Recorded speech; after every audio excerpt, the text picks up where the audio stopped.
କେଉଁ ତିନି ପ୍ରକାର ଲୋକଙ୍କ ପାଖରୁ ଦୂରେଇ ରହିବା ଉଚିତ? ଆସନ୍ତୁ ଜାଣିବା। ଜୀବନରେ ଆଗକୁ ବଢ଼ିବାକୁ ଚାହୁଁଛନ୍ତି, ତେବେ ଏହି ତିନି ପ୍ରକାର ଲୋକଙ୍କ ଠାରୁ ଦୂରେଇ ରୁହନ୍ତୁ। ଜୀବନରେ ସଫଳତା କେବଳ ପରିଶ୍ରମ ଓ ପ୍ରତିଭା ଉପରେ ନିର୍ଭର କରେ ନାହିଁ, ବରଂ ଆମେ କାହା ସହିତ ରହୁଛୁ ସେଥିରେ ମଧ୍ୟ ନିର୍ଭର କରେ। ଭୁଲ ଲୋକଙ୍କ ସାଙ୍ଗ ଆମ ଶକ୍ତିକୁ ଶୋଷି ନେଇଥାଏ, ଆମ ସ୍ୱପ୍ନକୁ ଧୀରେ ଧୀରେ ମାରିଦିଏ। ସେଥିପାଇଁ ଜୀବନରେ ନିଜକୁ ବଞ୍ଚାଇବାକୁ ଚାହିଁଲେ କିଛି ଲୋକଙ୍କୁ ଦୂରେଇ ରଖିବା ଅତ୍ୟନ୍ତ ଜରୁରୀ। ଏକରେ, ସବୁବେଳେ ନକାରାତ୍ମକ ଭାବନା ରଖୁଥିବା ଲୋକ। ଏହି ପ୍ରକାର ଲୋକମାନେ ସବୁବେଳେ କହିବେ, ଏହା ହେବ ନାହିଁ, ଭାଗ୍ୟ ଖରାପ, ସଫଳତା କେବଳ କିଛି ଲୋକଙ୍କ ପାଇଁ। ସେମାନେ ଆପଣଙ୍କ ସ୍ୱପ୍ନକୁ ଭଙ୍ଗ କରନ୍ତି, ଆପଣଙ୍କ ମନରେ ସନ୍ଦେହ ପକାଇ ଦିଅନ୍ତି।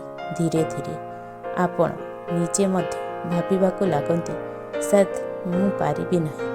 ମନେ ରଖନ୍ତୁ, ନକାରାତ୍ମକ ଏକ ରୋଗ ଭଳି, ଏହା ଶକ୍ତିକୁ ମାରିଦିଏ। ଦୁଇରେ, ସ୍ୱାର୍ଥପର ଓ ମିଛୁଆ ଲୋକ। ଏହି ଲୋକମାନେ ଆପଣଙ୍କ ସହିତ ରହିବେ ଯେପର୍ଯ୍ୟନ୍ତ ତାଙ୍କର କାମ ଚାଲିଛି। ଆପଣଙ୍କ ସମୟ, ଶକ୍ତି, ଭାବନା ସବୁକିଛି ନେଇନେବେ, କିନ୍ତୁ ଆପଣଙ୍କ କଷ୍ଟ ସମୟରେ ଗୋଟିଏ ଶବ୍ଦ ମଧ୍ୟ କହିବେ ନାହିଁ। ଏମିତି ସମ୍ପର୍କ ଆପଣଙ୍କୁ ଭିତରୁ ଖାଲି କଷ୍ଟ ଦିଏ। ସତ୍ୟ ସମ୍ପର୍କ ହେଉଛି ଯେଉଁଠାରେ ଦୁଇ ପକ୍ଷ ଏକାଠି ଠିଆ ହୁଅନ୍ତି। ତିନିରେ, ଆପଣଙ୍କ ଲକ୍ଷ୍ୟକୁ ହସରେ ଉଡ଼ାଇ ଦେବା ଲୋକ। ଆପଣ ଯେତେବେଳେ ବଡ଼ ସ୍ୱପ୍ନ ଦେଖନ୍ତି, ସେମାନେ ହସି କହନ୍ତି, ଏତେ ବଡ଼ ସ୍ୱପ୍ନ କାହିଁକି? ତୁମେ କିଏ? ସତ୍ୟ କଥା ହେଉଛି, ସେମାନେ ଆପଣଙ୍କୁ ଭୟ ଦେଖାଉଛନ୍ତି।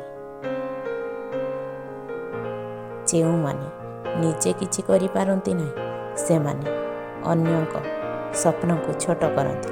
ଜୀବନରେ ସଫଳ ହେବାକୁ ଚାହିଁଲେ ସବୁ ଲୋକଙ୍କୁ ସାଥୀ କରି ଚାଲି ହେବ ନାହିଁ।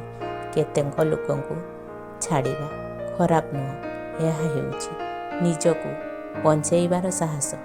ନିଜକୁ ସେମାନଙ୍କ ସହିତ ରୁହନ୍ତୁ ଯେଉଁମାନେ ଆପଣଙ୍କୁ ଆଲୋକ ଦିଅନ୍ତି, ଛାଇ ନୁହେଁ। ଆପଣଙ୍କ ଭବିଷ୍ୟତ ସେହି ଲୋକଙ୍କ ସହିତ ଯୋଡ଼ନ୍ତୁ ଯେଉଁମାନେ ଆପଣଙ୍କୁ ଆଗକୁ ବଢ଼ିବାକୁ ସାହାଯ୍ୟ କରନ୍ତି।